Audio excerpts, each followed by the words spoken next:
Afternoon. এই যে কুমড়ো ফুলের বড়া করব, তাই পেঁয়াজ আর লঙ্কা বেটে নিয়েছি। এরপর 2 চামচ তোমার বেসন দিয়ে দিচ্ছি।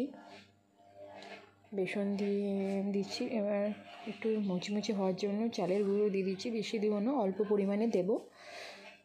1.5 চামচ দিলাম, একটু কম দিলাম 1.5 চামচ থেকে। এরপর একটু কালো জিরে দিয়ে দেবো, অল্প পরিমাণ কালো জিরে, যাতে টেস্টটা ভালো হয় এই কারণে কালো জিরে দেবো। এই যে কুমড়ো ফুল তুলে নিয়ে এসেছি।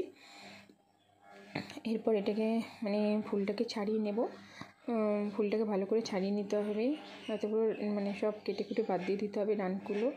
এই বেছে নিয়েছি ফুলগুলো, এই যে একটা ফুল বেছে নিয়েছি। এরপর আমি যে ব্যাটারটা তৈরি করেছিলাম, সেই ব্যাটারে আমি কুমড়ো ফুলটাকে ভালো করে ব্যাটারটা কুমড়ো ফুলের গায়ে মাখিয়ে নিচ্ছি।